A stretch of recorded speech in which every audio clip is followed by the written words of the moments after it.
This is the BBC.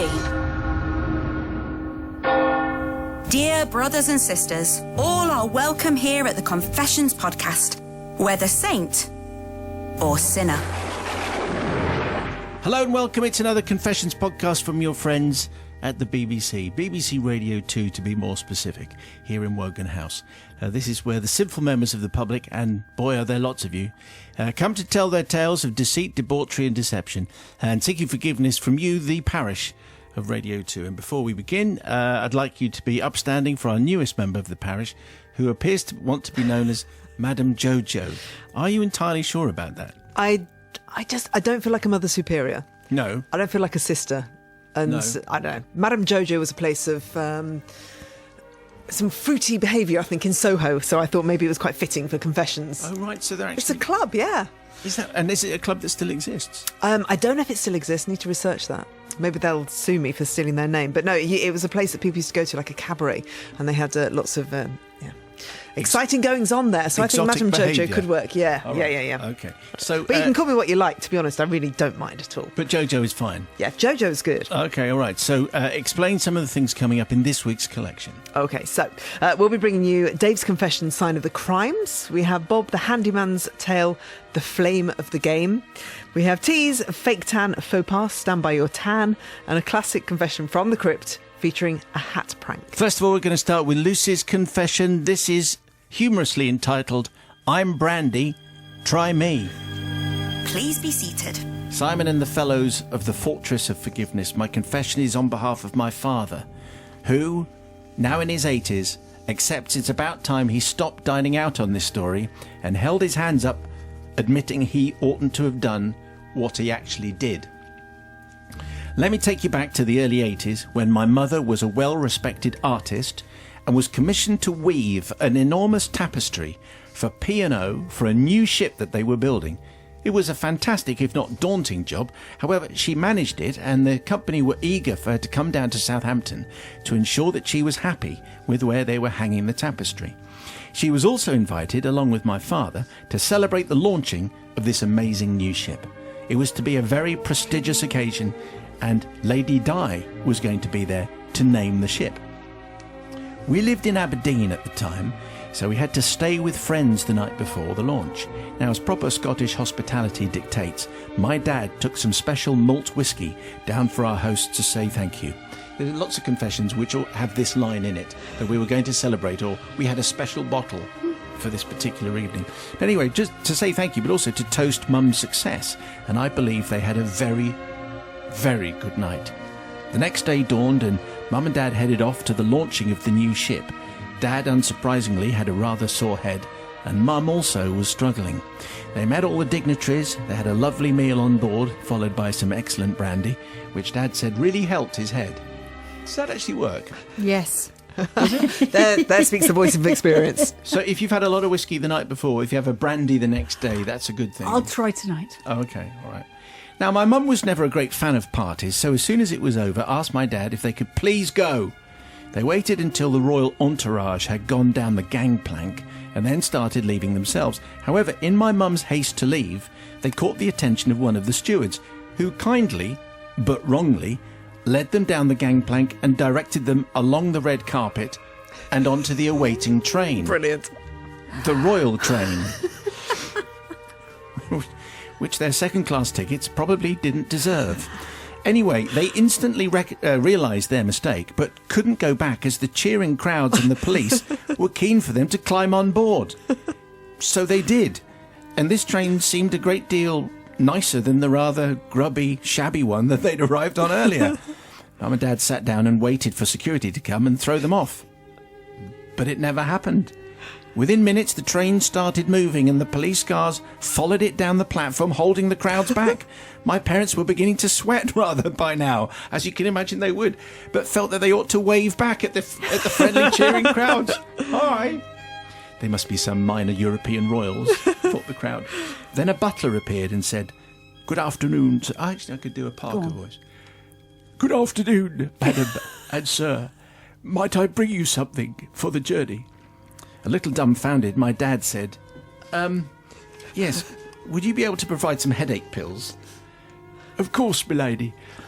I imagine it's been a very busy day. Can I bring you anything else? Well, we did have some rather exceptional brandy earlier. Could we have some of that? My dad said. Certainly, sir, said the butler. I don't know if that's an acceptable butler voice, but it's certainly my butler voice. While he was away, my mother berated my father's cheek, but within minutes, the butler had returned with 2 crystal glasses of brandy and Dad's headache tablets. As the train made its way through the English countryside, they both prayed that they were heading, hopefully, somewhere roughly close to London, as thus far they had no idea where they were actually heading on this royal train. Several brandies later, they realised with some relief that they were actually pulling into London. Once they were sure that the royal party had got off the train, they sheepishly exited and were helped past the waving crowds by the police, who let them through the barrier to vanish into the rush hour traffic. They too probably thought they were minor European royals. I don't ask forgiveness from the royal family. I don't imagine they were any the wiser, really, to be honest, and they probably got loads of brandy anyway. I don't even ask forgiveness from the police, who really should have been paying slightly more attention, because they did allow complete strangers onto a royal train. However, I do want to ask forgiveness for my father for misuse of taxpayers' money. He figures the brandy was probably really, really expensive, and the free ultra first class travel must have been really, really expensive too. And the pills, of course, just added on. Maybe many hundreds of pounds were forked out by the taxpayer for Lucy's mum and dad. They didn't choose it, but they did end up going on the royal train, drinking brandy and taking pills. Pain-relieving pills. You understand. Yeah. Jo, what are you thinking there? Well, anybody who drinks whiskey is okay by me. So Dad obviously is up there in the good book straight away. I think, sometimes opportunities come along, they arise. Not often do you get to be on the royal train, to be part of the royal party. And I think it's not often you get to actually impersonate a royal. So I'm thinking, really, there is nothing to forgive. If you are given an opportunity like this, then seize it.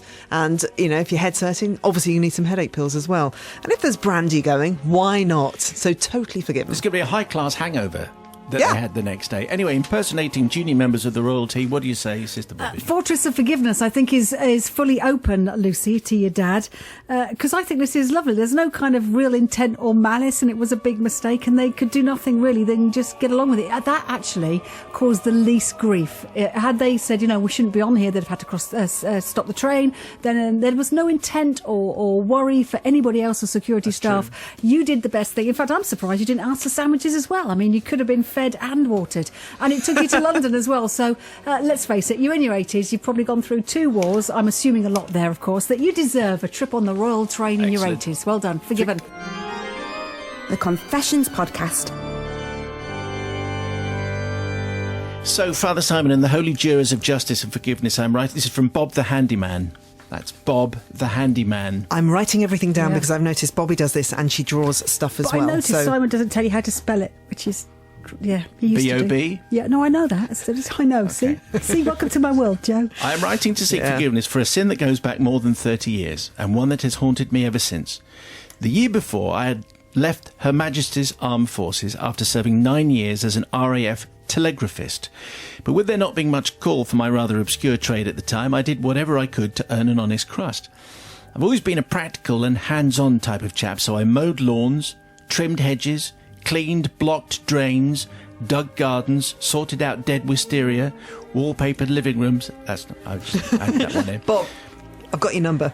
Painted stuff. Mechanical items, So in fact, I did a lot of painting. I painted window frames, front doors, greenhouses, sheds and fences. You name it, I painted it. Now, due to word getting round regarding my painting skills and keen prices, this is where my confession begins. One morning I received a phone call from Jack, who was my friend Gaz's dad, asking me if I could paint him and his wife Elsie's outside toilet and coal shed, to which I agreed.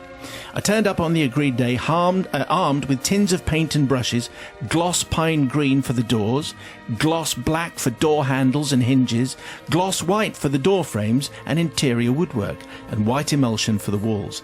Deciding to tackle the gloss paint first, and knowing it would take several hours to dry, I set to sanding and priming and top coating. By lunchtime it was pretty much done, and I stood back to admire my handiwork.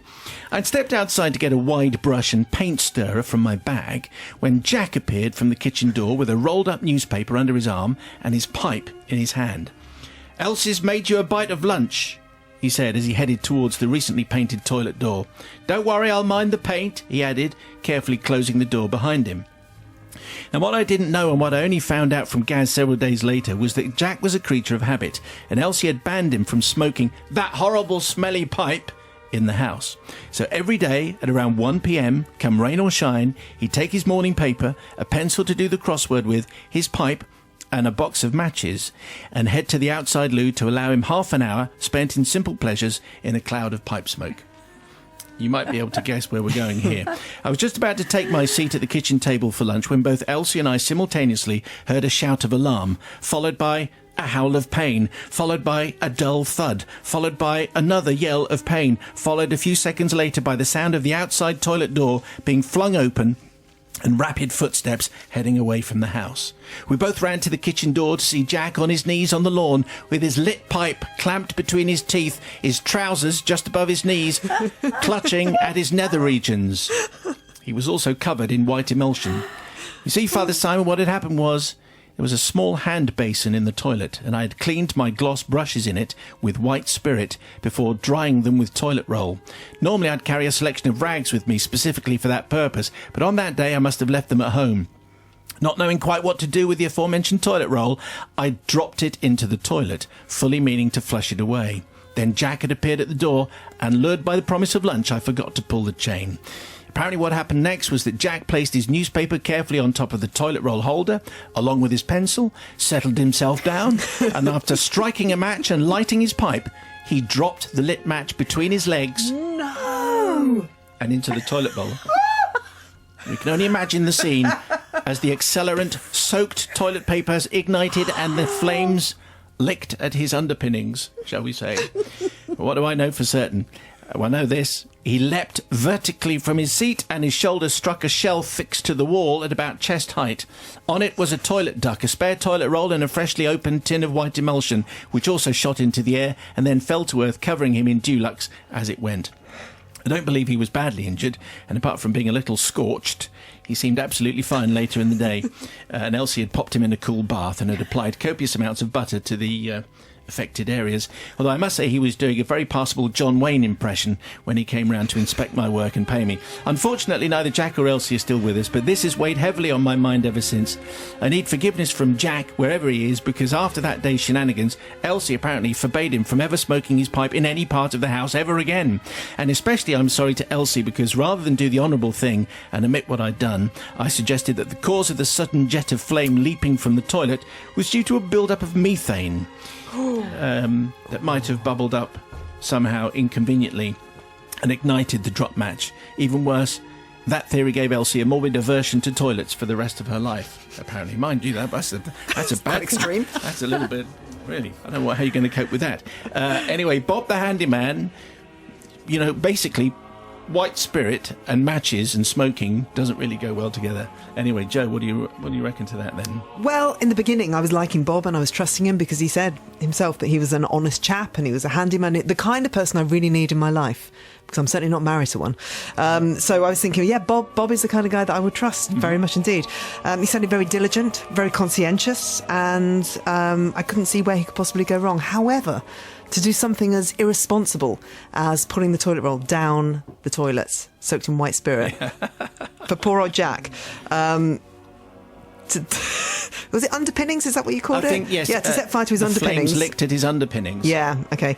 That is kind of unforgivable. So I think I'm going to have to say, I was quite happy because I was reminded of Hazy Fantasia and the great song John Wayne is Big Leggy. Yes. So I thanked him for that. But I have to say that Bob the Firestarter, as you're now known, you should never have done that. You should never have set fire to Jack, and you are not forgiven. Could have been a nasty one here, Bobby. The thing is, it was so funny and bad at the same time. It was awful. What I'm impressed with is Jack managed to hold onto his pipe in his teeth the whole time. He ends up on the lawn with his, with things on show. It's difficult here because, of course, you didn't mean to. There was nothing really intended, but you did, of course, just lose concentration, Bob, and you shouldn't have put the things in white spirit down the toilet anyway, regardless of who was going to sit on it. So I think, actually, you've got a double no forgiveness. I'm definitely with Joe on this one. Not forgiven. The Confessions podcast. That was Bob the Handyman's Tale, the flame of the game. If you missed the confession going out live, then you wouldn't have heard the reaction on the people's verdict. So just for you lot with the important jobs, here's one of our favourite responses. Sue in Durham, absolutely not forgiven. Only 2 things go down the loo. He should know better. Right. I had to think about that. Still to come, the confession that it needed me to ham it up a bit again. Say my name. Say my name. Say my name. Say my name. Say my name. Say my name. Say my name. Is that looped or something? Did I actually say it that many times? You loved it. You were in full character. Right, now we're going to head over to the Parish Notice Board. Joe, this is the area where we enjoy some of the correspondence that has been sent in the last few days. Can be about almost anything. Joe, do you want to have a read of that notice you've got there? This comes from John in Liverpool. Hey, Simon and Joe. Hey, John. I'm here to tell you about a subscriber to the Confessions podcast that you gained today. Me. Kind of. You see, I normally listen to Confessions on a weekday while I'm practicing my darts, and then listen again on the weekend while I'm on my way to tournaments. Nice. Unfortunately, I was busier than normal last week, so had to listen to the podcast during the week instead. Anyway, I was practicing and I was listening on my phone, and I needed the loo. So I went. But I did notice that Simon's voice stopped. Uh-huh. As it turns out, my cat, Astro, had managed to somehow unsubscribe me from the podcast. So I subscribed again. Here is proof of my unsubscribed playlist and then subscription to Confessions. Again, and an added pic of the guilty party. Also, I'm not asking for any merchandise as I'm not a materialistic person. However, yes, if there is anything you have spare, and if it's no trouble, I wouldn't say no. Well, thank you, John in Liverpool. Can we send him a badge? Are we being too loose? Hang on a minute. We're throwing badges all right, over the place. We've got an official word here. 3 mugs. What are the mugs? Okay, hang on. We've got some mugs. This is production as we go on. What do the mugs say? They're Radio 2 mugs. Hey, there's a few jokes to be had there. Who'd have thought? Well, let's give John a mug. All right, you can have a mug. It's probably got mould in it. It's probably not been washed up for weeks. That's not if it came from your desk. Anyway, what do you have, Bobby? Well, I've got an email from Max in Austria. All right. And he says, hello, Simon, Joe and Bobby. I'm bringing up the topic of the people who say they have no time to listen to the live show. I know, annoying. I have found a way to make it possible. I'm 14 years old, nearly 15, and how I do this is very easy. In school, I plug my headphones into my phone and turn on the live stream. Now for the hard part. I fiddle one of the headphones up through my jumper sleeve and hold it in my hand, and then when the lesson starts I put my hand next to my ear and can listen to the show without anyone noticing. And because it's only one ear, I could even listen to what's going on in the class. But I tend not to do that as I'm concentrating too much on the show. Wow. It would be quite cool if you could put this in one of those podcasts, as I can listen to it over and over. You have to say, well, first of all, Max, thank you very much indeed. I mean, that's very impressive. Devotion, yeah. That you like the show so much that you take your phone in and listen live whilst you're in a lesson. Yeah, and then he has to sit there with his head on his hands and concentrate. Obviously, we can't condone that. Did you ever take a radio into school? Yes, but I had a big radio with a big battery because it was in the olden days. So it wasn't on my phone. I used to ride a pony with a big green bag with a radio in it, listening to Steve Wright in the afternoon with my mates. Did. I did, yeah. We talked about it the other day, yeah. When I was 10 and he was the whole point of taking a little radio into school is that it's a little radio and that you can listen to it surreptitiously. In the olden days, we didn't have anything that little. I never did this, but my dad was an electrician and he used to work on the building sites. I know I'm straying off the point a bit here. And my dad's quite small, quite diminutive. And he used to take in this massive, great big ghetto blaster. You remember when they first came out? And he used to literally walk around the building site with this ghetto blaster on his shoulder, looking quite a lot like Del Boy, but blasting out the tunes. I'm guessing that's why I do the job I do now, because my dad, I think, would have been a DJ. Because that's what the studio is. It's just a big ghetto blaster, Probably, really. Yeah. He was so Pretty cool. much. Did he wear stonewashed denim as well? Yeah, double denim. Denim, always. This is very And he good. dyed his hair. He used to bleach his hair. He only stopped dyeing it a few years ago. Anyway, Max in Austria, thank you very much indeed. And obviously don't get into trouble, but that's the kind of thing Bobby would normally say. I'm surprised that she hasn't. Don't do this Yeah. if it's going to affect your schoolwork. I got this from the Laughing Running Man, Sean. Dear Joe and Simon and Bobby, several months ago I started using the Couch to 5K running app in a bid to get fitter. Joe, many thanks for your help and encouragement. Aren't you? Because you're one of the voices, aren't you? Which people can say. What kind of things do you say? Come on! Yeah. Stop walking. Stop running. No, I'm very encouraging. Apparently, I'm very, very nice and encouraging. Are you the one that says run now for a minute? Yeah, I think it is me. Okay. Oh, God, do you know what? I recorded it a fantastic. very long time ago, but I've had so many people say how much they like it and how it's helped them. But they do say they swear at me a lot as well. Do they? Yeah, And and I sure- deserve it completely. I'm sure I get on their nerves a lot. Sean says, I probably wouldn't have made it to week 9, run 3 without you. Aw. Initially, whilst running, I would listen to music, but after a while I got bored of listening to music and searched around for something else. As an avid fan of the Confession Slot, I thought that I would download the podcast and keep banging on about, which we do. After several false starts with the technology, I finally managed to find an app that would play the Confessions podcast at the same time as the Couch to 5K app, but most importantly, one that would pause the confession whilst Joe gave a time call. 5 minutes round, 60 seconds to go. This is amazing. That first run, listening to the podcast, was a revelation. Before I knew it, Joe was calling time. The combination of the running and the confession podcast had opened up a whole new dimension. I didn't care about the funny looks from passers-by as a very red-faced, sweaty, middle-aged man went running past them, bursting out with laughter like an insane lunatic. I now run week 9, run 3 over and over again. After the last few weeks, I've done all that you have required of me to qualify for some merchandise. I voted at the British Podcast Awards, I signed up my daughter to the podcast, and when I've sorted out the technical faff, I will rate the podcast on iTunes like you want me to. So, do I want some Radio 2 merchandise? No. There is now a much more desirable price to be had. Annoyed with myself for missing the first episode of the new show this week because I left the office late, I consoled myself by listening to a podcast on the drive to work this morning, and there it was. The Holy Grail. During the podcast, featuring Jilted John's Under My Carburettor, etta, hey, there was a letter from Pauline, who has only 158 episodes saved after the external hard drive disaster of 2016. Could you please pass on my email address to Pauline so that she can, if she feels so inclined, let me have a copy of all said 158 episodes so I can keep running. This is hardcore, you have to say. So, This will be completely doing his head in then if he's listened to the podcast and then possibly also the Couch to 5K. We halfway through the podcast, we need to do run now. start running!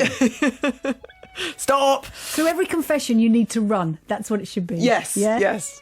Anyway, remember, we will only reward outstanding contributions to the podcast. So if you want to be in with a chance of receiving something, get your creative hat on and email confessions@bbc.co.uk. So we're always grateful to anyone who takes the time to write and then send in their confessions to us. So we really are. However, we do have to maintain a certain standard of decency. I know you'll be surprised by that. No names. However, we do get sent in quite a few confessions that we have dubbed the non-compliant confessions because they're non-compliant according to the very strict BBC rules. So here's where I try and describe in a few words the ones that didn't make the cut this week. George, we appreciate you were a child at the time and you were trying to do a good deed for your parents when cleaning the holiday cottage bathroom all over. But doing so with a toilet brush probably wasn't the wisest of ideas, and neither can we condone your parents' reaction, packing up and scarpering to leave the bathroom for the next family to use. But why would you ever clean a bathroom with a toilet brush anyway, knowing where the toilet brush has been? No, you just wouldn't, That's would definitely you? wrong. But he's a child at the time. Everyone's toilet brush is just a thing of disgust anyway, aren't they? Oh, they're vile, aren't they? Well, if you use it and then hold it properly under the flush for a couple of times, it should be. Yeah, but if But you've then got kids in the house, they clean. don't. Oh, yeah, well, that's No. different. And then there's that juice that collects at the bottom of the toilet brush holder. Juice. What do you... Is that what you call it? Juice. That's what I'm going to use at home. Right. You've sent a smoothie. Oi! Someone clear out some juice. Now, Eric's confession, meanwhile, isn't so much rude as just too illegal to broadcast on the radio. Just because you're fed up with the delivery driver regularly parking his shabby car badly on your street, did that really warrant what you did one summer's day? Knowing full well he always left his keys in the ignition, you waited until he went into a nearby house, stole his car, dropped his keys into a local police station, claiming you'd found the keys? I really disapprove of that already. Yeah, It's Oh, very that's an cross. outrage. That's very bad. We can't condone Ryan and his friends deciding that from inside their university minibus, the best way to get the attention of a friend across the road was to plant their bare bottoms against the window.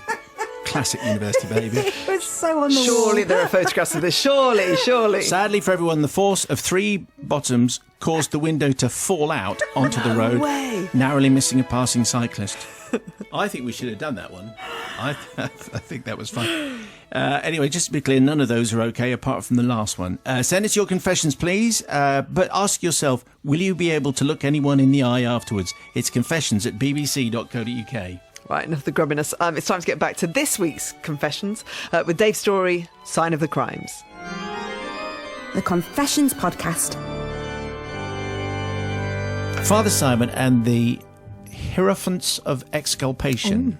Oh my gosh. It's a different one.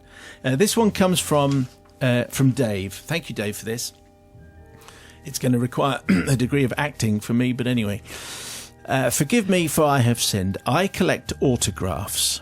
I've been doing it since I was a boy, and I've got a lot of them from stars of stage, screen, the music, and sporting worlds, both living and dead. I always carry an autograph book with me, and as you never know when you're going to bump into someone famous whose moniker you'd like, I'm always ready and I'm always prepared.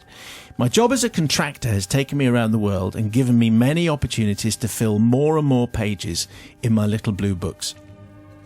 On this particular occasion, in the mid-noughties, I'd been in London for a few weeks, and my wife was very cold and brusque with me on the phone when I spoke to her. I was obviously due to really spoil her with a massive show of attention, so I paid for her to come down to London, booked a very expensive hotel for several days, a theatre show, several meals out in posh restaurants, that kind of thing. And it was in one of these posh restaurants that my confession begins. My wife and I had enjoyed some pre-meal refreshments, always a key phrase. As soon as there's a sniff of alcohol involved, you know that trouble is coming next. During the meal, we were somewhere on the other side of a couple of bottles of wine. At one point, I looked up, and there, sat 2 tables away, was someone whose autograph I didn't have. I kept looking, and my wife eventually said very quietly, and not at all annoyed by the lack of attention to her, "For goodness sake, just go and get it." I stood up, straightened my shirt, took several attempts to retrieve the autograph book from my jacket pocket, and walked over to the table of Sir Ben Kingsley. "Excuse me," I said, "I'm very sorry to bother you, but could I trouble you for your autograph?" "Of course," he said in a rich, deep voice. I don't know if that was rich or deep enough. He took my book and pen. "Who shall I make it out to?" I told him, and he proceeded to start and write something, and then midway looked at me and said, "And what is your favourite piece of work of mine?" Oh. This, Father Mayo, is where things turn bad. I had the biggest brain fade of my life. I looked at him and blinked very, very slowly, leaning on his table. I had no idea. My mind was a Zen-like blank canvas, and then it came to me. "I thought you were great in Thunderbirds." I blurted out. See, I quite like the Thunderbirds movie. Yes, very good. Sir Ben stopped, put my pen down in the crease of the book, and slowly looked up at me. "What?" Sorry, I said. "What did you say?"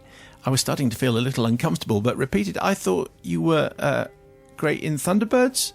You were really good." Sir Ben very slowly started to rise out of his chair, and rising up to within an inch of my face, he said slowly and very deliberately, "Say my name." What?" I was now rather intimidated and confused. "Say my name," he said as he loomed over me, staring deep into my eyes. He was obviously rather vexed.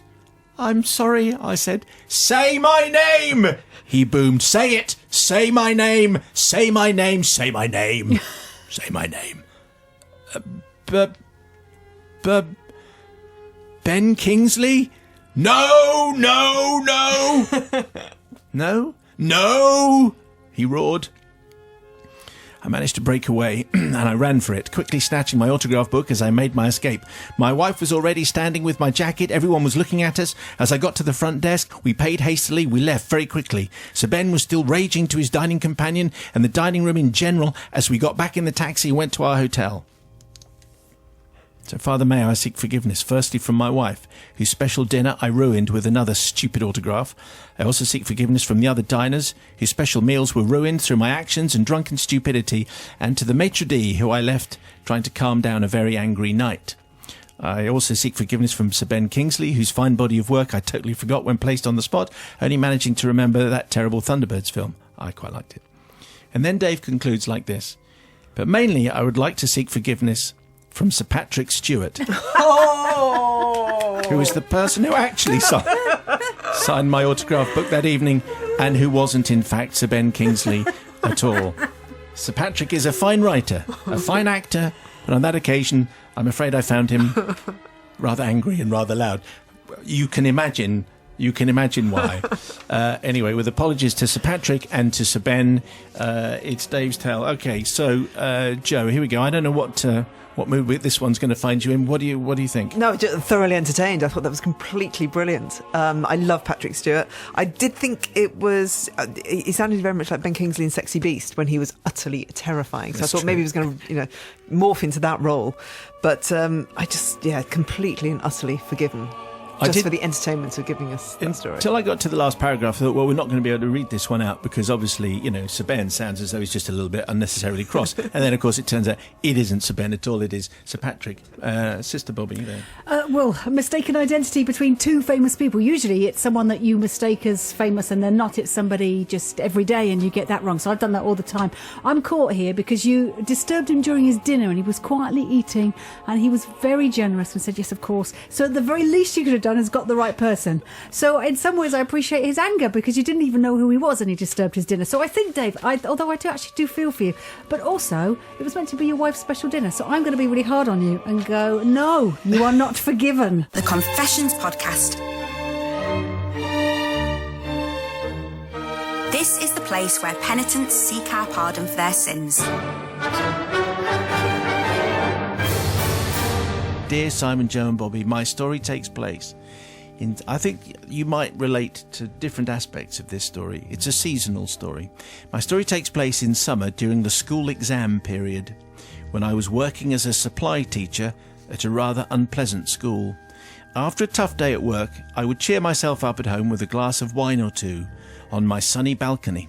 However, being a redhead with easily burnt skin, I was never able to get a natural tan. One night I remembered I had a bottle of self-tan in the bathroom. Ever use self-tan, Bobby? Many times. Oh, there you go. Yep, all been there. Yeah. All right. So I found it in the bathroom and thought maybe a golden glow might perk me up a bit. One glass of wine, and one application later, I stood slightly darker and a little bit streaky. Well, this probably isn't very good, I thought, and using my alcohol-induced logic, maybe I should put on another layer for a darker look. Why would you do that? And so another glass of wine and another application later, I stood fully satisfied in anticipation of seeing the actual results after it had time to develop overnight. There's the key thing. It's the developing overnight bit that you have to be scared of. The next morning I got out of bed and stood in front of the mirror and gasped at the results. I was deepest mahogany.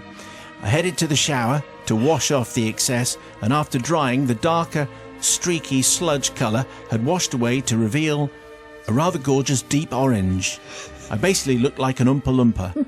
I tried to wash the orange off my face, but to no avail, and time was running out. I had an exam to invigilate that morning, and I had to head into school. Actually, I've just remembered I used some of my sister's false tan when I was at school, which was a little bit, the age of 13. Sorry, sister. Anyway, so here's tea, invigilating at school. My suit covered most of the orange, but I couldn't hide my face. However, once in school, none of the staff mentioned anything, so I thought, well, maybe it's all in my head, how orange I am.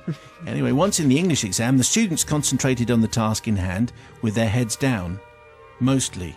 You see, this school was a rather, shall we say, gritty school, and some pupils didn't take kindly to GCSEs, so they didn't take them very seriously. One girl nearby was particularly keen on, shall we say, not working at all. I noticed this and went to stand by her in the hope of shutting this behaviour down wordlessly and stop it spreading any further. She was particularly stroppy when she saw me, and then she looked at my face. And her expression ran through bafflement, then shock, then puzzlement, then disbelief, then realisation, then amusement, and finally, hysteria. I could tell she was obviously very excited. She could see exactly what I had tried to do with the cheap fake tan last night, and she was absolutely determined to share this spectacle and humiliate me. This was a golden opportunity to destroy a supply teacher on a plate, but this was an exam, and she was initially conflicted. However, she soon began to laugh out loud and attempted to gesture to anyone nearby, pointing at me. Look at her! Luckily, a teacher stepped in, but she was now causing a big disturbance, and within seconds, the other invigilators escorted her out of the hall as she was yelling, "But sir, she's bright orange! Look at her, she's like a streaky orange thing!" I pretended to be very puzzled and walked in the opposite direction. I never knew what happened to her, because I'm a supply teacher, so I didn't bother checking up. I don't know what became of the incident, but I imagine disturbing a public exam was pretty serious for her, so my guess is she'd have had to re-sit because of her hilarity at my misfortune. Mind you, resitting? Nah, don't think she'd have been bothered. I spent the rest of the day in the shadows, avoiding as much face-to-face contact as I possibly could. By the next day, my Oompa Loompa orange had faded to a slightly more reasonable David Dickinson, and I learnt my lesson. Here's the thing, this is what it boils down to, kids. Don't drink and self-tan. Yep. Just like your parents always told you.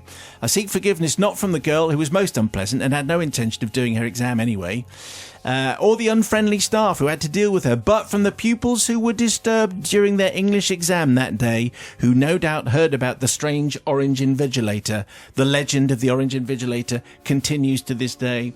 Thank you, T. I suspect there are going to be quite a few fake tan stories, quite a few problems with the invigilator and taking the exam stories. Confessions at bbc.co.uk. Joe, what do you make of that, first of all? Yeah, as was noted, never drink and tan. That's such a ridiculous thing to do. But we've all done it. We've all been there. I tend to prefer to let somebody else tan me. I think that's the Is that right? Yeah, that's the advice. How thing. does that work out? You just basically strip naked and you stand there and somebody sprays you. That's the most sensible thing to do. You have to make sure they've not been drinking as well, of course. Right. Do they have like a special machine or? Yeah.